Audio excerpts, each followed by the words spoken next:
I have a picture here that's really, really precious to me. It's a picture of me when I'm almost 2 years old. Do you want to see it? You're meant to say yes, by the way. Otherwise, the whole sermon has to stop, right? But this is me here. You can go, there you go, thank you. So you can see why it's precious to me, because it's not just because I'm obviously really handsome and cute here in this photo, but the reason it's precious to me is I only have 8 photos from my childhood. You see, I was born in the day before digital cameras, back in the dark ages before we had cell phones. Now apparently, at the first year of a child's life, there's meant to be like 700 photos minimum, some in the thousands. I was born in the dark ages, so we didn't have that. But that's actually not the reason why I only have 8 photos of my childhood. It's also true that I was the youngest, the baby in my family. And so, when parents get to that stage, the novelty of parenting has kind of worn out as another baby. But actually, my parents took more than 8 photos of me. That's not the reason I only have 8 photos of my childhood. The reason I have only 8 photos is because I have 2 older sisters who one day took those other photos and they took a crayon and they drew all over them. They graffitied the image of their baby brother. They disfigured me, they dismembered me, they scribbled all over me, they tarnished my image. I don't know why they did it. Maybe they were bored, maybe they were creative. I don't know why, anything else. This is obviously an innocent, cute-looking baby boy. There's nothing I could have done that would have provoked that. Maybe they were just having fun. But what they did left me with this longing for, memories of my past, photos of my past that I could look back on. They graffitied over my image. Graffiti is not something any of us enjoys, is it? If it's, sometimes I drive past and there are, graffiti comments and they're quite clever, or some artistic drawing that somebody's done. Sometimes it's actually quite good, but when that's in our area, when that's sprayed on our house or our car or our fence, we don't want a bar of it, do we? Even if it's sprayed on a sign down the street or a fence down the street, we're quick to react to that, because we know that when you have a little bit of graffiti, a little bit of tagging, it soon seems to become contagious, and other people tag, and there's more graffiti, and before you know it, the whole community is a ghetto.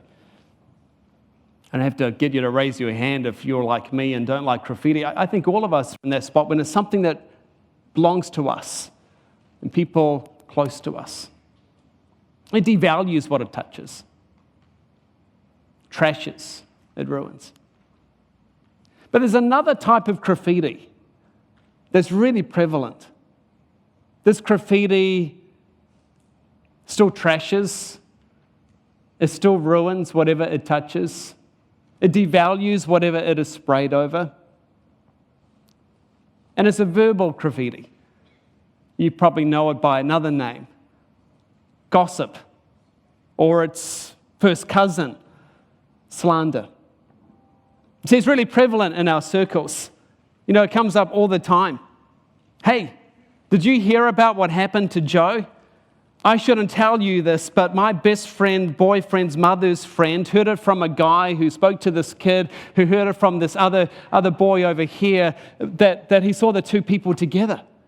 And suddenly our ears perk up, we lean in, our voices lower, and we're hooked. Did you hear that Helena got a pay rise? Man, the way she flirts with the boss. The other colleague says, I think she's anorexic. Look at her. Look at what she wears. Verbal graffiti is prevalent. Don't believe me, just check your Facebook account. Not right now, but later. Just see what type of content is on there. Turn on the TV and see what type of comments come through, particularly on reality TV show when the person's not present and somebody's talking about that person. Look at the type of magazines that are there right before the counter at the supermarket. Listen to what people say about politicians when they're not just talking about party policies. Start to listen in the staff room at work when your colleagues are coming together and that other colleague is in prison and they start talking about that person, particularly their boss, in a particular way. It's prevalent, it's all around us. One social psychologist by the name of Laurent Vigue says about 60% of conversations between adults are about someone who isn't present. And most of these are passing judgment. So let's assume, by his calculation, 50% of everything adults say kind of borders on the definition of gossip. Another study done by the University of Amsterdam found that 90% of total office conversation qualifies as gossip. 90%. Research from the Institute of Georgia and Technology concluded that gossip makes up 15% of all office email. This is prevalent, isn't it? Effectively, what we're doing when gossip happens, or it's first cousin slander, we take somebody's image and we start to tag them in some way, start to draw over their image, kind of disfigure them. We start to say things about them in particular ways, and we just tag them in some way. And it ruins their image, doesn't it? It harms their reputation. Some of the things we say are untrue. We think they're right, but they're not. Some of the things we say might actually be true or close to true. But we say them when the person's not present, and we say them in a way that they really don't need to be said. And it harms somebody in a particular way. It changes the way we now look at that person, because all we see is that graffiti, that verbal graffiti, that comment that was raised. Verbal graffiti is so easy to say, so easy to spray. Many of us have spray cans in our homes. Many of us have them in our workplaces. Some even carry it next to their Bibles on the way to church. And it's really easy to sit in a cafe even after a service like this one, and we have a list of people we want to talk about. And we start to get the spray can and we spray those words forth, don't we? We hurt somebody's image. We tarnish their reputation in some way. As you know, we've been going through this book of Proverbs, looking at dear younger me. What would we say to a younger version of us that would give wisdom about living life well? Living life in the way that God would call us to live. And Proverbs has a lot to say about this little piece of flesh we call the tongue.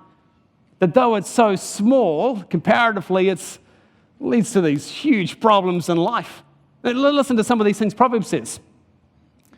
The tongue has the power of life and of death. People throughout history have tried to have that kind of power that would bring healing, power that would bring life to people. Proverbs says that the tongue has that kind of power. It can enrich somebody. It can help them fly and soar by encouragement. The tongue also can just destroy, ruin somebody's reputation, tarnish them in some way. Proverbs goes on. It says, worthless people dig up evil. It's like a scorching fire on their lips. It's almost like there's a treasure hunt. And people are out there trying to find this worthless bit of information, any dirt that they can dig up on somebody, just to share that with someone else. It's like this scorching fire. It's just a little spark, but that one comment, that one phrase, that one conversation starts to lead to this roaring fire that again hurts and destroys whatever it touches. Goes on. Reckless words pierce like a sword, but the tongue of the wise brings healing. And if you've been the victim of verbal graffiti, you know how it hurts. It's like a sword, isn't it? It might just be a few words to someone. They just took their marker, they took a spray can and just kind of spray it over you. But for you, it's not just some words. For you, it's like a sword has gone right inside. It's and you don't recover from it. It's just there, and it seems to get become sorer and sorer, and the wounds of that continue on. I grew up always hearing, sticks and stones may hurt my bones, but words will never hurt me, right? Proverbs completely disagrees. It says words have such power to them. They can bring healing, they can bring life, but they can also bring death and inflict pain, just like a sword has stabbed you. Every time gossip occurs, or it's first cousin slander, somebody is taking their marker, tagging somebody's life, harming somebody's reputation, disfiguring them in some way. So Proverbs has a lot to say about the tongue. It talks about some of the consequences that exist when we would tag somebody's life, when we would spray this verbal graffiti over them. One of the damages is that verbal graffiti turns a community into a ghetto. I mean, graffiti's like that, isn't it? When you see it down the street, when it's sprayed on your fence or some board somewhere or over your car or something, it just ruins whatever it touches. And when that tagging happens again and again and again, the whole community becomes this kind of like ghetto. It just devalues the whole place. Verbal graffiti's like that.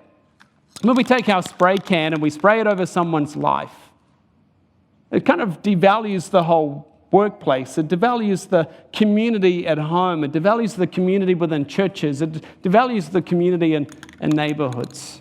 Pulls it all down. Again, listen to what the sage in Proverbs says. He says, "He who covers over an offense promotes love, but whoever repeats the matter separates close friends."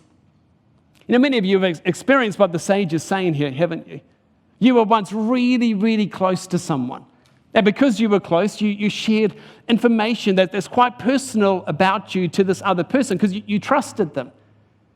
And then something happened in the relationship where there was a bit of a misunderstanding, some riff for whatever reason, and that person who knew so much information about you went off to this other person and this other group and these other people, and they shared what you had entrusted to them.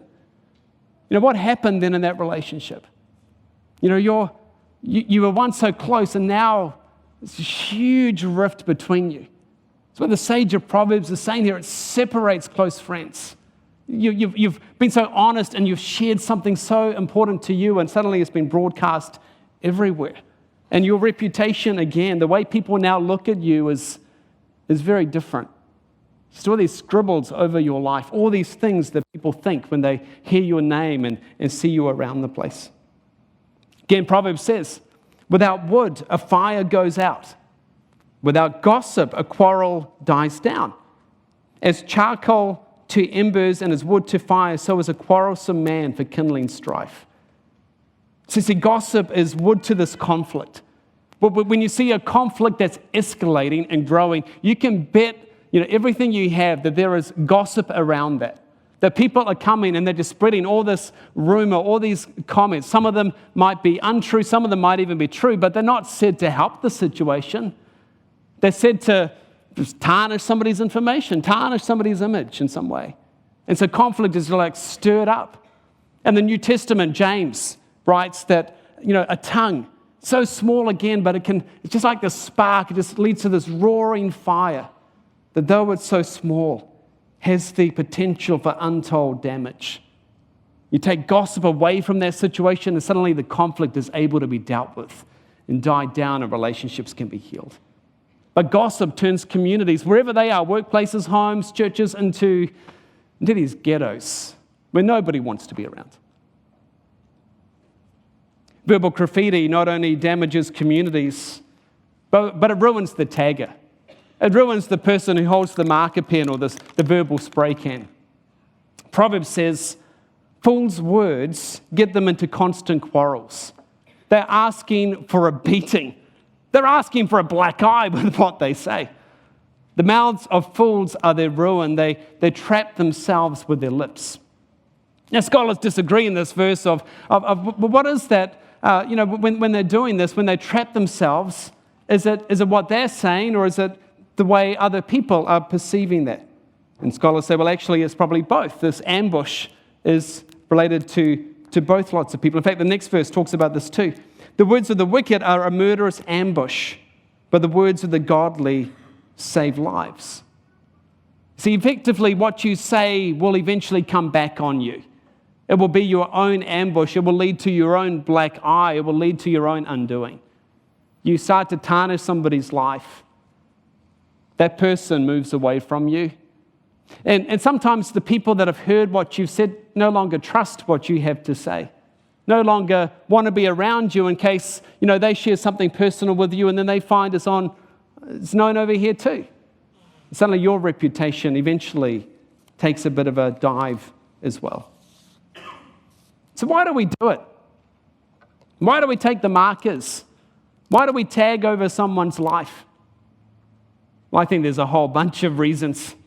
Listen to this verse from Proverbs. I love how the sage writes. The words of a gossip are like choice morsels. They go down to a man's inmost parts. In other words, that gossip, that bit of information we have, it's like this sugary treat. It's like this lolly. I guess, Brian, for you, it's like M&Ms, your downfall. For me, it's like, dark chocolate or white chocolate, actually, any type of chocolate. When it's not been seen, it's hard enough, because it's out of sight, but it's there. But when it's right in front of you, it's just like calling you to come and eat me, right? Gossip is just like that. When it's there and somebody's starting to share it, we instinctively lean in.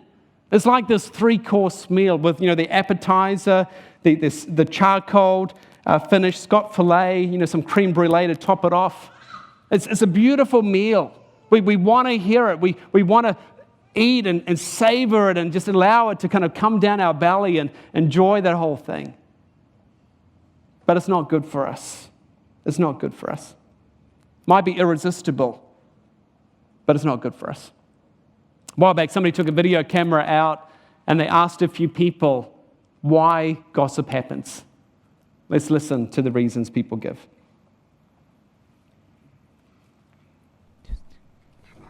I can't believe that I can't believe how so.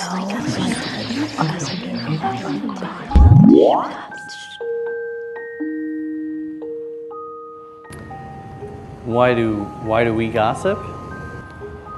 Good question. We gossip because we have nothing better to do, make time pass. Why do we gossip? I think to feel better about ourselves and to attach ourselves to the other person that we're gossiping with, to connect. We want to compare our own to theirs. We want to see that they're just as valuable as we are, that they make just as many mistakes. Most likely because it's kind of fun and it's kind of interesting and it plays to that low part of everybody. I think people gossip because they're focused on what's outside of them rather than what's inside. The ego loves drama. So the ego creates drama and focuses on drama so it doesn't have to feel its own pain. It makes people feel like better to talk about other people's damage and brokenness. It seems inbuilt in human nature, though there are people who don't gossip particularly. I suppose the person who's gossiping gets a certain satisfaction out of what they're saying, even though it may be not very pleasant or very nice. It may be harmful. It's the one time we get to completely forget about our own flaws and just focus on other people's. So there's a certain amount of joy in going like, you know what that guy really needs to do if he wants to improve his life? And then you go through all the things that they should do, and really, a lot of it you should probably do as well. Yeah, I've heard about gossip that people have said about me. I've seen it online. People think I just dress the way I do for attention. They try to be like others, but I really don't. I was with this girl for a while, and then we broke up, and people start talking about why we broke up. That's stuff that wasn't true, but because other people are talking about it, people think it's true. Someone I knew many, many years ago, we were very close. I happened to come in one time and saw a letter in the typewriter. They painted me in an unpleasant, negative way. It just brought a friendship to a crashing halt, which could never, ever again be revived in the same confidence or the same closeness. When people gossip about me, it's hurt my feelings, and I didn't want to get hurt, and I don't want to hurt other people. Talking about someone in no way, shape, or form helps you or helps them, but if you talk to the person as opposed to talking about them, you actually get somewhere.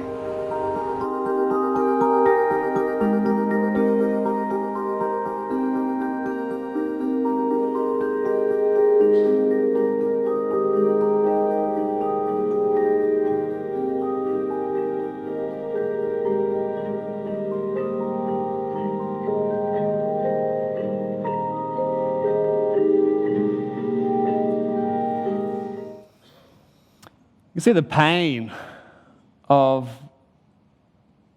being a victim of verbal graffiti, of gossip that was in the eyes of some of these people, right?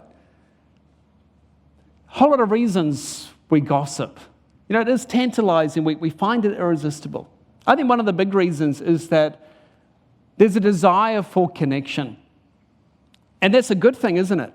We want to connect with people. There is a social bond that's created. When someone says to you, hey, do you want to hear a secret? Do you want to hear something? There's a sense of being honored that this person would trust us in a particular way, albeit with someone else's secret, that they would trust us and move away to the side to have this dialogue. There's kind of a social bond prevalent in that situation. Because that person's taking a risk themselves, aren't they? You know, because where else would you say, hey, I'm going to share some nasty information and I'm risking being seen as bad myself, but I'm entrusting myself and my reputation to you right now. They're taking a bit of a leap. And so there's a social bond where you want to be in the in, don't you? You don't want to be on the left out. You want to be in the in group. This person's trusting themselves to you. There's, I guess, a friendship, albeit a kind of a crazy type friendship that's been created. And we tend to want in on that. So our friendships often work. You share, they share. You share something personal, they are meant to share something personal. You share a secret, they're meant to share a secret. And when that starts to be about other people, it just kind of ripples through and leads to this, you know, everybody's got their spray can. It's just all this tagging going on. This ghetto being created. So if we're going to resist gossip, somehow we have to find a relationship somewhere that provides the type of security that we need. Where we don't need to go to other relationships, other negative, things where we have to trash somebody else's reputation to find that we feel better about ourselves and suddenly find this social connection. We need to find a relationship, which I would argue is in Jesus and in a healthy Christian community, where we know we're accepted just as we are, even with our warts and our problems, and we don't need to go somewhere else that would be destructive to someone else's life just for a social bond. I think one of the reasons we share gossip is a desire for connection. I think another reason is that our heart is in bad shape.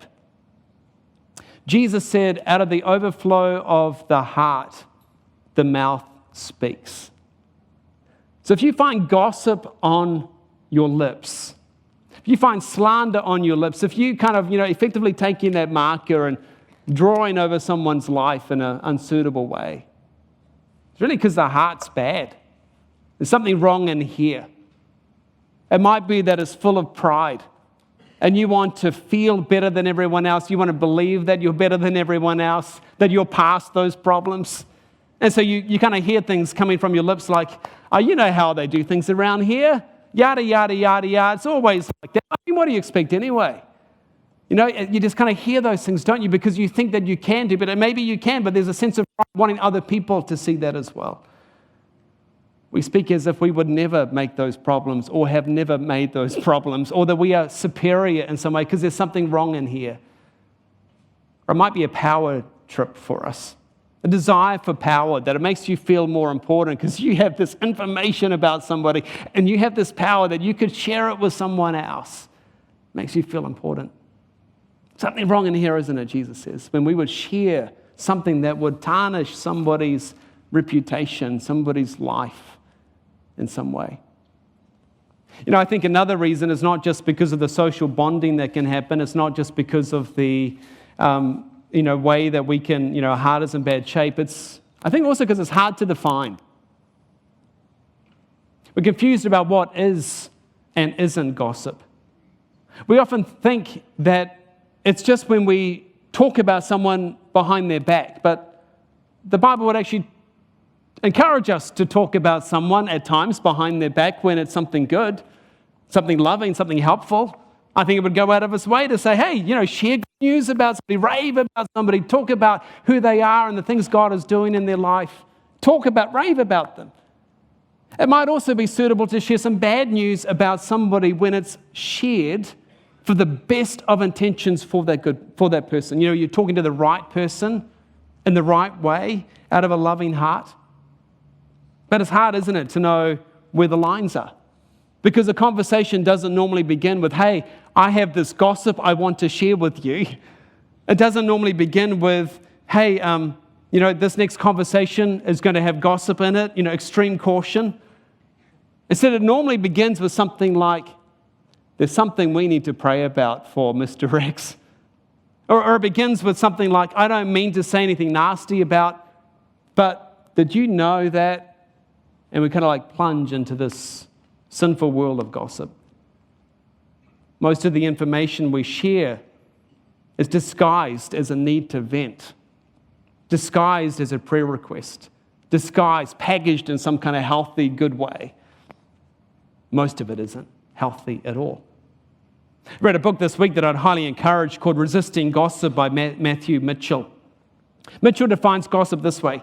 He says it's the sin of bearing bad news behind someone's back out of a bad heart. 3 things in that definition he's trying to draw our attention to. One, it is talking about someone behind their back. They're not present, and you're kind of taking your marker and you're taking hold of the opportunity to talk about them. It's behind someone's back, but it's bad news. It's news that isn't good. It's not healthy. It's something that they've done wrong, or you think they've done wrong, whether it's true or not true. But it's also coming from a bad heart. It's not coming out of love for that person. It doesn't need to be said, or it's not to the people that need to hear it. It's just because you've got information that you want to share. Content is always bad. It's always behind someone's back. It's always from a bad heart. So the question is, how do we stop, or at least reduce verbal tagging? I don't think any of us wants to take our spray cans or our markers and tarnish somebody's image, somebody's reputation. I honestly think that we're a community that wants to speak about people well, that treats people with respect, to see people as made in the image of God, because, the Bible says everybody's made in the image of God. We want people to see the image of God in everybody, to see what's good, to honor people in that way. So what does it look like to prevent gossip, to stamp out gossip from our homes and our workplaces, our communities, our churches, our cafes? I don't think there's any formula, but as I've been reflecting on it these last few days, I'm going to give you some advice that I'm trying to follow, because, to be honest, this message has sat really heavily on my life this week. As I've been monitoring the conversations I have about people and just realize how easy it is to kind of plunge into this world that we don't want to be a part of. The first bit of advice I have is avoid it wherever possible. The sage in Proverbs says, a gossip goes around telling secrets. So don't hang around with chatterers. What this proverb says is we need to avoid it. I'm guessing that probably means we need to avoid particular magazines, particular TV shows, particular blogs that we might be subscribing to. We need to do everything we can to avoid entertaining this type of stuff about whether it's celebrities or politicians or people or churches or whatever that is, to try to avoid it wherever possible. Or it might be that you find yourself in a conversation and somebody's, letting forth on a story, and then halfway through the story, just as it's getting to the juicy point, somebody suddenly realizes, actually, they say, actually, I don't think I should be sharing this at all. And it's that moment where everybody else in the group says, no, you got to tell us the rest of this now. Why not be the person in the room that says, good for you. I like your self-control. Yet don't share it. Avoid it.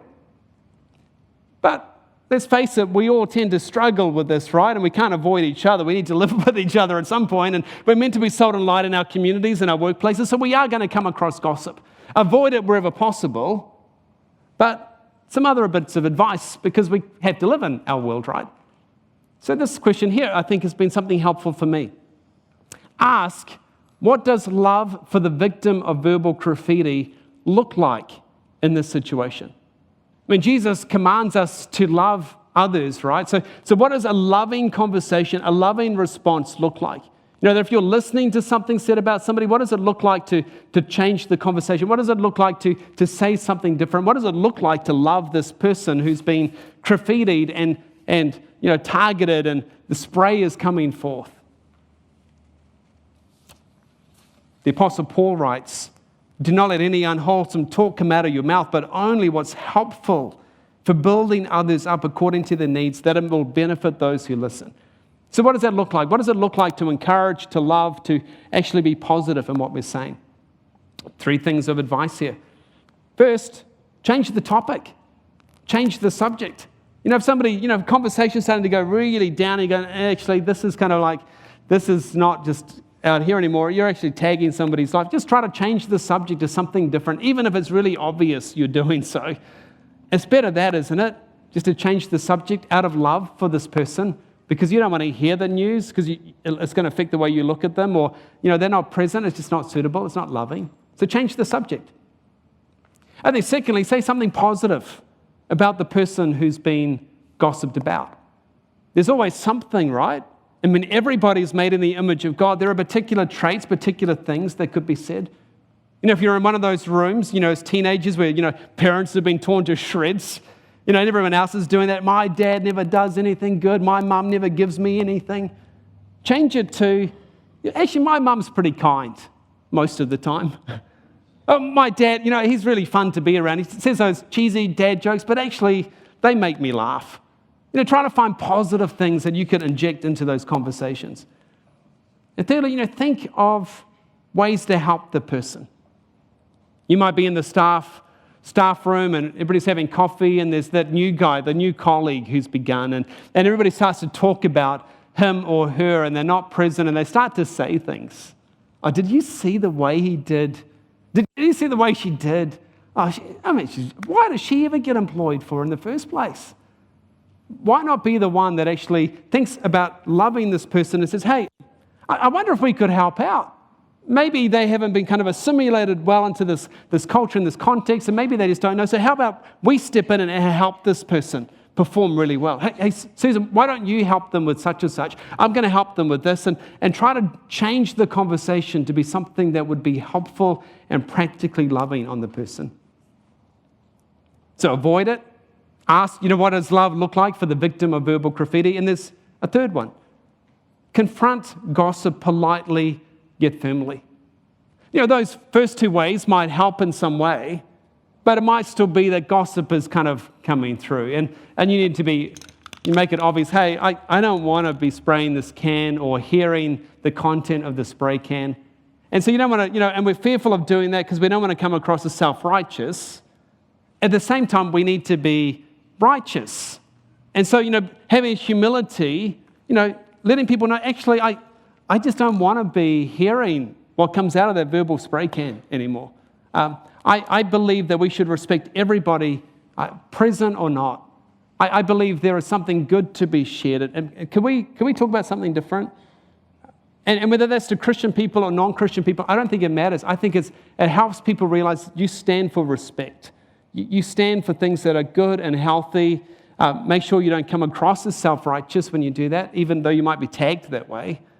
But to do so out of humility, to realize this is a struggle that you have, just as they have, but that also that you want to be part of something that's encouraging, putting the spray can down. And I think to pray for wisdom to know what should and shouldn't be shared, to pray for wisdom to know what should and shouldn't be listened to pray for courage, to pray that the Spirit of God would fill your life and change your heart, that you would find your security in Jesus, you would find your identity as a son or daughter in Him, and that you wouldn't need to gossip or entertain gossip. Verbal graffiti is so easy to do. It appeals to our senses. We so want to be in the know. We want to have that information. And yet I think that all of us, we don't want to tarnish people's lives. I think we want to be a church, actually, that's renewing people's lives, renewing the places we find ourselves, finding ways that we could start to wipe away the areas that have tarnished people's lives, looking for ways to stamp out graffiti and verbal graffiti in our communities, doing all we can to show the image of God in somebody's life.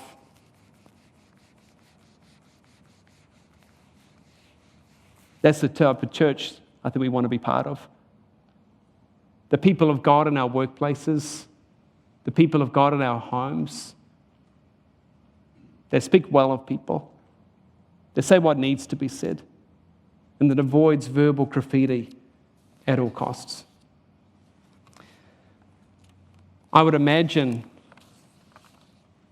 many of us here, if not all of us here, have found ourselves at some point holding the verbal marker pen or the spray can.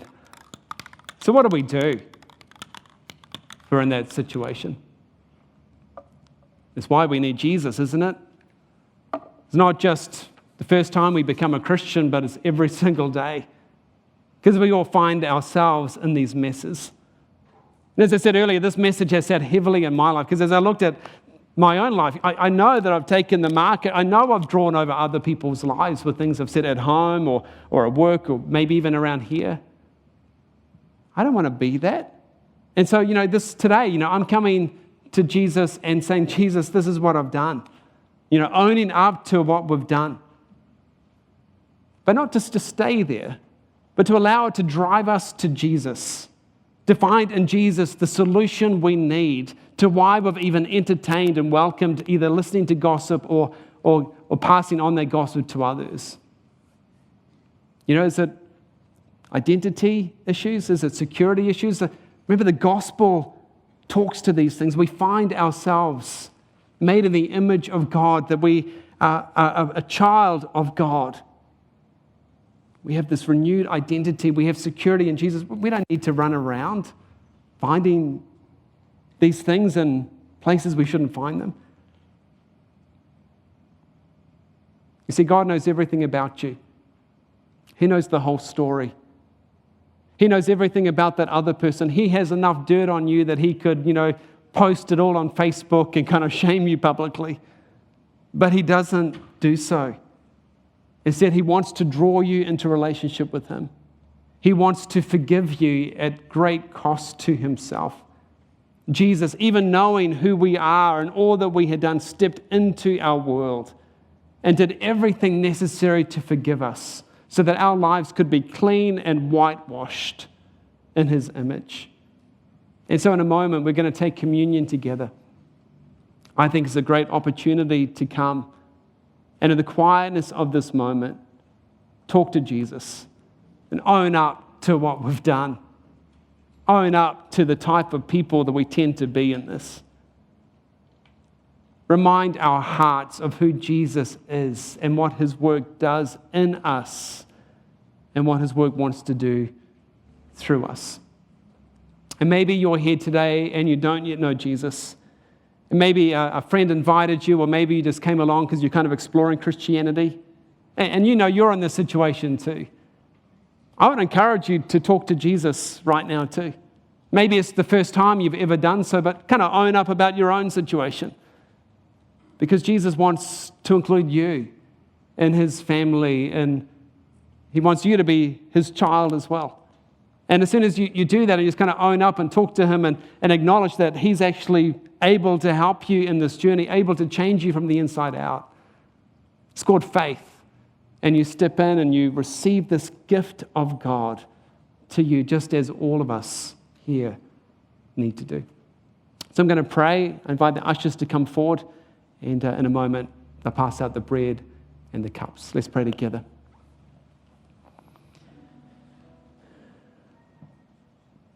Oh, Jesus, Thank you that even though you know every single thing about us and all the dirt on us, you know every mistake, every conversation that we've had that isn't good.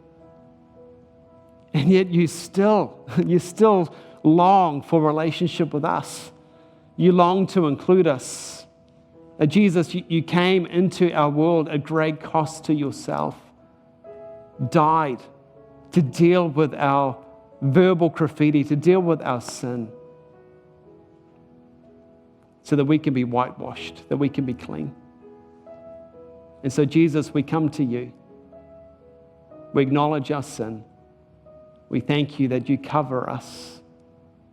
And we pray that your Spirit would renew us from the inside out, so that we would be part of renewing people and places all around us. We take this bread and we take this cup, and we remember you and we thank you. In Jesus' name, amen.